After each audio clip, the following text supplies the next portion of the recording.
በስመ አብ ወወልድ መንፈስ ቅዱስ አሐዱ አምላክ አሜን። የተባረካችሁ እግዚአብሔር ልጆች እግዚአብሔር አብ ልጆች ተብላችሁ ትጠሩ ዘንድ እንዲህ ያለው ፍቅር የሰጣችሁ እግዚአብሔር ወልድ በስጋ ተገልጦ ኢየሱስ ተብሎ መድኃኒት ለመሆን ዕዳን ለመክፈል መስቀል ላይ በተሰቀለ ጊዜ የሞታችን ጦስ ይዞልን እንዲሄድ የዳንን ሕዝብ ያደረጋችሁ መንፈስ ቅዱስ የርስትን መውረሻ ማኅተም የሰጣችሁ ሀብተ ወልድ ስመ ክርስትናን ተቀብለን የሥላሴ ልጆች ተብለን እንድንጠራ የተወደድን ሁላችሁ እንደምን ቆያችሁ?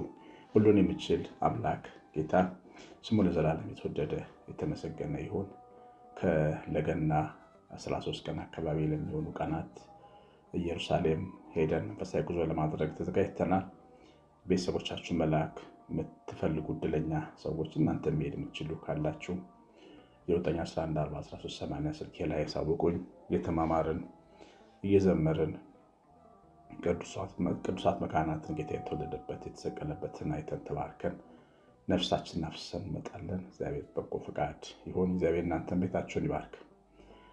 እንግዲህ እንደሰማችሁት ርዕሱ ላይ እንዳያችሁት ሳራ ለምን ሳቀች? የዛሬው ትምህርታችን ርዕስ ነው። ኦሪት ዘፍጥረት ምዕራፍ 18 ላይ ከተጻፉ አስገራሚ ጥያቄዎች አንዱ ነው። ቁጥር 13 ላይ ጥያቄውን የጠየቀው እግዚአብሔር ነው። ለአብርሃም ነው ጥያቄው የተጠየቀው። በአብርሃም ጆሮ በኩል ደግሞ ለሳራ ነው። እግዚአብሔር ጉብኝት አድርጎ ነበር ወደ አብርሃም ቤት። በቅንነት ስለሚያመልከው ስለሚያምነው ብቻውን አምላኩ ስላደረገው ቤቱ ሊጎበኘው እንደመጣ ይናገራል።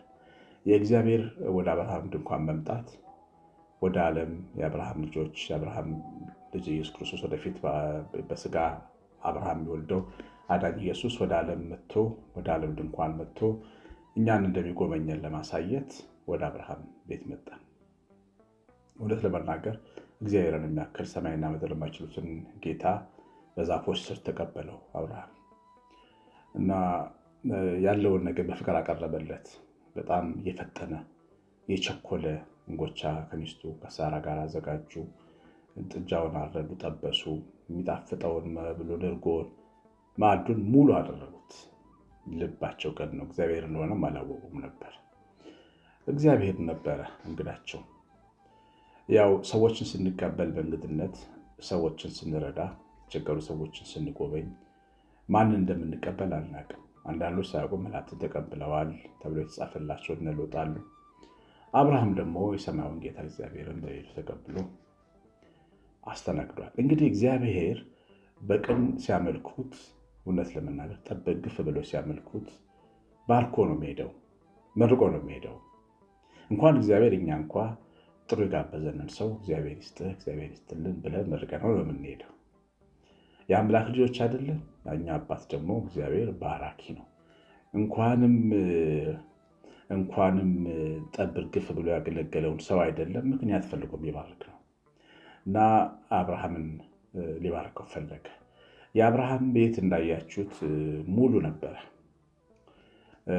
የተለወሰ እንጎቻ ሀብታሞች የሚመገቡት ምግብ ነው። የተለያዩ ቅመሞች ያሉበት ቆንጆ ፒታ ወይም ቂጣ ነው የተዘጋጀው። የጥጃ ስጋ ጥብስ ነው የተዘጋጀው።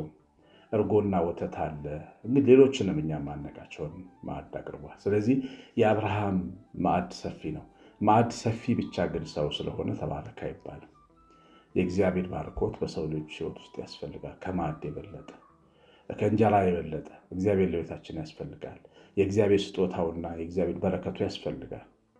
ገንዘብ እርጎ ይገዛል። ገንዘብ ጥብስ ይገዛል፣ ህብስት ይገዛል። ገንዘብ ግን ልጅ አይገዛም። አብርሃም ብዙ ነገር አለው፣ ግን የሌለው ነገር ደግሞ ነበር። ስለዚህ እግዚአብሔር ሳራ ወዴት ነች ያለች ብሎ ጠየቀውና የዛሬ ዓመት እመጣለሁ እንዴት ትወልዳለች አለው። ሳራ እዛ ጓዳ ውስጥ ነች ያለችው። እንግዶች በባህላቸው ሲስተናገዱ ሲመጡ ወንድ እንግዶች ከሆኑ ሴቶቹ ወደ ጓዳ ሰወር የማለት ልማድ ነበራቸው። ስለዚህ ሳራ በዛ ልማድ ሰወር ብላለች። ግን ንግግራቸውን ታዳምጣለች በንቃት። ወንድ ልጅ ትወልዳለች ሲላት ሳራ ሳቀች፣ በልቧ ሳቀች። በጆሮዋ ሰማች፣ በልቧ ሳቀች። አያችሁ፣ በጆሮአቸው ሰምተው በልባቸው የሚያምኑ አማኞች አሉ። ግን ሰዎች ዝም ብለው አማኞች እኮ አይሆኑ። ብዙ ፈተናዎችን አልፈው ነው አማኝ የሚሆኑት። ለምን መሰላችሁ?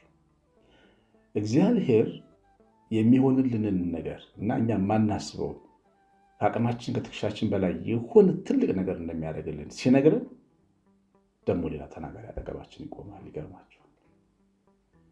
እግዚአብሔር በጆሮዋ በቀኝ ጆሮዋ ልጅ እንደምትወልድ እየነገራት በግራ ጆሮዋ ሰይጣን ሹክ ይላት ነበር።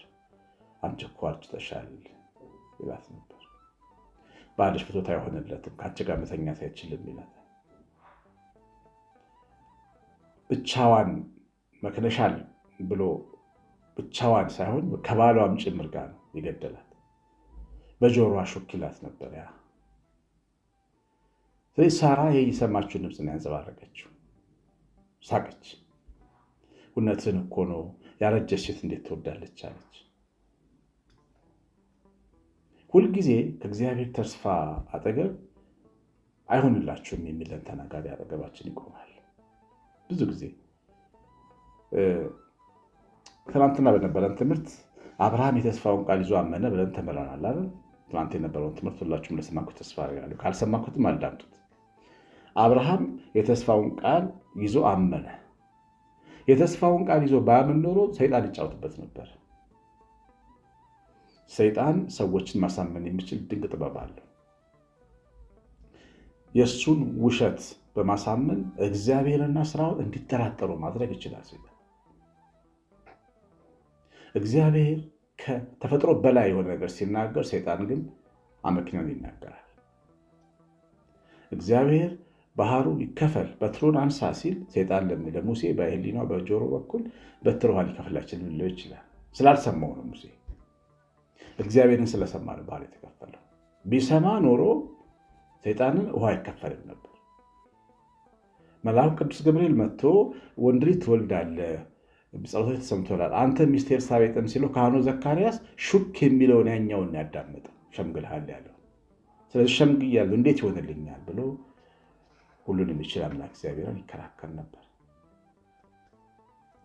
ስለዚህ እግዚአብሔርን ቃል ሰምቶ ማመን እነዚህን ፈተናዎች ማለፍ ይፈልጋል። ቀላል አይደለም። ልባችን ውስጥ የራሳችን ሀሳብ እስኪመስለን ድረስ ጠላት ሀሳብ ላይ ያገባብን ይችላል። ሳራ የሳቀችው እግዚአብሔር እንደሚችል እንደሚያደርግ ከድንጋይ ውሃ እንደሚያፈስ ሲናገር ነው። አይሆንም አላጠላት። ይሄ የእግዚአብሔርን ሀሳብ መቃወም ልማዱ ነው። የመጀመሪያዋን እናታችን እንደዚህ ነው ያደረጋት። አትሞቱም ሞትን አላት። እግዚአብሔር ሞትን ትሞታላችሁ ብሏት ነበር። በበላችሁ ጊዜ ግን ዋይስ ትሆናላችሁ፣ አዋቂ ትሆናላችሁ አላት። አሳመናት። ስለዚህ ሁለት ተናጋሪዎች በጆሮአችን ፊት አሉ፣ በቀኝና በግራችን። በቀኝ ጆሮአችን እግዚአብሔር ይናገረናል፣ ተስፋን፣ እምነትን፣ መቻልን። እግዚአብሔር በጣም በትልቅ ከፍታ አስፎ ድንኳናችሁን ይለናል። ገና ብዙ ነገር በብዙ ጉብኝት ጎበኛችኋለሁ፣ ሕይወታችሁን ይቀድሳለሁ፣ ነፍሳችሁን መንፈሳችሁን እስከ ዘላለም ሕይወት ድረስ ቀድሳችኋለሁ ይለናል።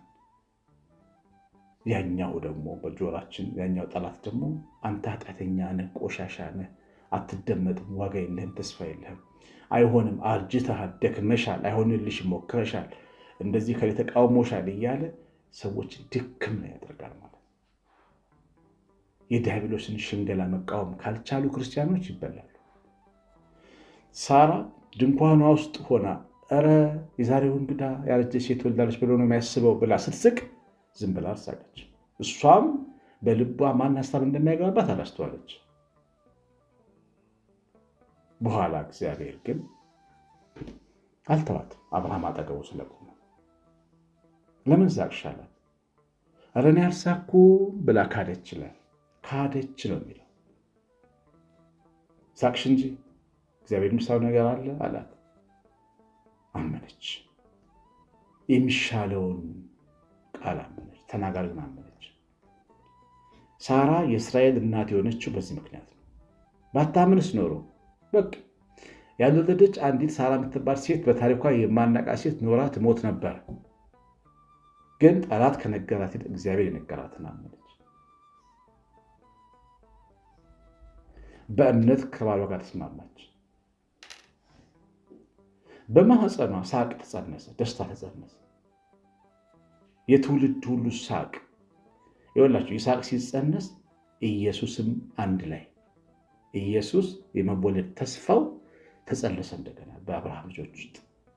ለምን? በይስሐቅ ዘር በኩል በእስራኤል በያዕቆብ ዘር በኩል በይሁዳ በኩል በዳዊት ዘር በኩል ድንግል ትወለድና ኢየሱስ ይወለድ ነበር።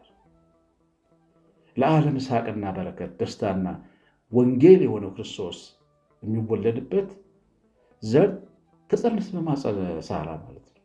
ያንን አምና የዲያብሎስን ሥራ እምቢ ብላ ስላመነች፣ ስለዚህ የሞተ ማኅፀን እንኳ እግዚአብሔር ተናግሮት ከለመለመ በእናንተ ፊት ያለው ተራራ ለምንድነው ሜዳ የማይሆነው?